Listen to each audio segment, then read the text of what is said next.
Belə haşiyə çıxıb söz deyirəm ki, bizim də rivayətlərdə var. Ola bilsin ki, imamların xüsusi bir rəğbəti varmış bu İkriməyə. Sünni də olsa sanki bir rəğbəti varmış. Çünki İmam əleyhissalam, İmam Baqir əleyhissalamdan da rivayət zahirən deyir ki, əgər İkriməni axır vaxtında dərk eləsəydim ölüm anında, lənəfə'tuhu bi şeyin.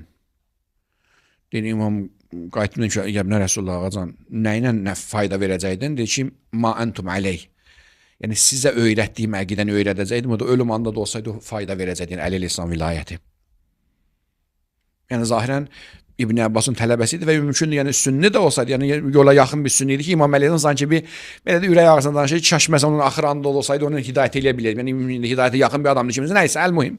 Deyir ki, İkrimə İbn Abbasdan belə nəql edir. İbn Teymiyyə deyir. Mən Rəbbimi cavan oğlan formasına gördüm. Üzündə tük olmayan, yəni uşaq kimi 14-15 yaşında üzünə tük çıxmır.